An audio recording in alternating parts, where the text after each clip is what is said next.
For the kingdom of heaven is like a landowner who went out early in the morning to hire workers for his vineyard.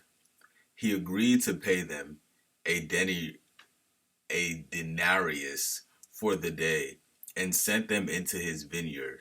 About 9 in the morning, he went out and saw others standing in the marketplace doing nothing. He told them, "You also go and work in my vineyard, and I will pay you whatever is right." So they went.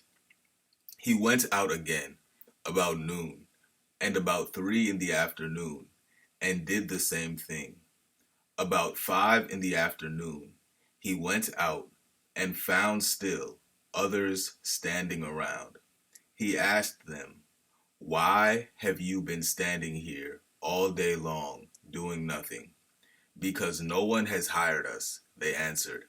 He said to them, "You also go and work in my vineyard." When evening came, the owner of the vineyard said to the foreman, "Call the workers and pay them their wages, beginning with the last ones hired and going on to the first." The workers who were hired about 5 in the afternoon came and each received a denarius. So when those so when those came who were hired first, they expected to receive more, but each one of them also received a denarius. When they received it, they began to grumble against the landowner. "These who were hired last worked only 1 hour," they said, "and you have made them equal to us, who have borne the burden of the work and the heat of the day." But he answered one of them, "I am not being unfair to you, friend. Didn't you agree to work for a denarius? Take your pay and go. I want to give the one who was hired last the same as I gave you. Don't I have the right to do what I want with my own money? Or are you envious because I am generous?" So the last will be first, and the first will be last. Now Jesus was going to Jerusalem.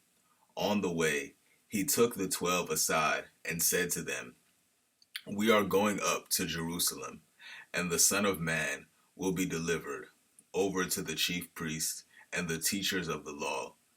They will condemn him to death and will hand him over to the Gentiles to be mocked and flogged and crucified. On the third day, he will be raised to life." Then the mother of Zebedee's sons came to Jesus with her sons and, kneeling down, asked a favor of him. "What is it you want?" he asked. She said, "Grant that one of these two sons of mine may sit at your right hand and the other at your left in your kingdom." "You don't know what you are asking." Jesus said to them, "Can you drink the cup I am going to drink?" "We can," they answered. Jesus said to them, "You will indeed drink of my cup. You will indeed drink from my cup, but to sit at my right hand or left is not for me to grant. These places belong to those for whom they have been prepared by my Father." When the 10 heard about this, they were indignant with the two brothers.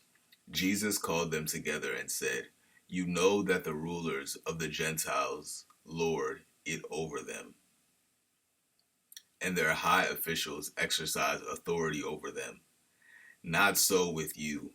Instead, whoever wants to become great among you must be your servant, and whoever wants to be first must be your slave, just as the Son of Man did not come to be served, but to serve, and to give his life as a ransom for many." As Jesus and his disciples were leaving Jericho, a large crowd followed him.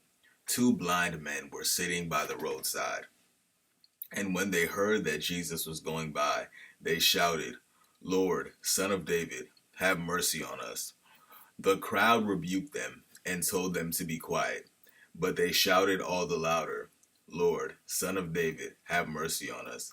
Jesus stopped and called them. "What do you want me to do for you?" he asked. "Lord," they answered, "we want our sight." Jesus had compassion on them and touched their eyes. Immediately they received their sight and followed him.